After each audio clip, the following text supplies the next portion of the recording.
Hi friends, அஸ்ஸலாமு அலைக்கும். இன்றைக்கி இந்த வீடியோவில் என்ன பார்க்க போகிறீங்கன்னா, herbal hair growth hair oil வீட்டில் எப்படி சூப்பராக ரெடி பண்ணலான்னு பார்க்கலாமா? வாங்க வீடியோக்குள்ளே போகலாம். இதுக்கு தேவையான இன்க்ரீடியன்ஸ்லாம் நான் ஆல்ரெடி எடுத்து வச்சுட்டேன். இப்போ ஒரு மிக்சர் ஜாரில் கொஞ்சமாக வெந்தயம், காய்ந்த செம்பருத்தி பூ, கை நிறைய கருவேப்பிலை, கொஞ்சமாக மருதாணியில் ஒரு கம்பளவுக்கு வேப்பிலை சேர்த்து நல்லா கொரப்பாக அரைச்சி எடுத்துக்கலாம். இப்போது ஸ்டவ் ஆன் பண்ணி அதில் ஒரு இரும்பு சட்டி வச்சுட்டு நான் இன்றைக்கி எடுத்துருக்கிறது 1/2 லிட்டர் அளவுக்கு வெர்ஜின் கோகோனட் ஆயில் தான். அதையும் சேர்த்துட்டு லைட்டாக சூடு வந்தோன்னே இதில் நம்ம பொடிச்சு வச்சுருக்க அந்த பவுடரையும் கொஞ்சமாக ரோஸ்மெரி அப்புறமா கரிஞ்சீரகமும் சேர்த்து நல்ல எண்ணெயை காய்ச்சி எடுத்துக்கலாம். இப்போ இதை ஒரு மூடி போட்டு ஸ்டவ்லேருந்து இறக்கி ஒரு சைடில் வச்சிடலாம். இப்போ 1 டே ஃபுல்லாக அப்படியே அதில் வந்து எண்ணெயில் வந்து அந்த இதெல்லாம் ஊறணும்.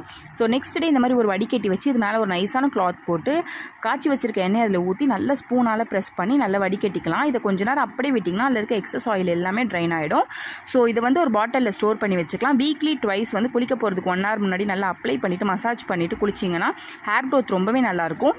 இந்த மாதிரி நிறைய இன்ட்ரெஸ்டிங்கான வீடியோஸ்க்கு மீரா நைஷா vlogs ஃபாலோ பண்ணிக்கோங்க. Thanks for watching.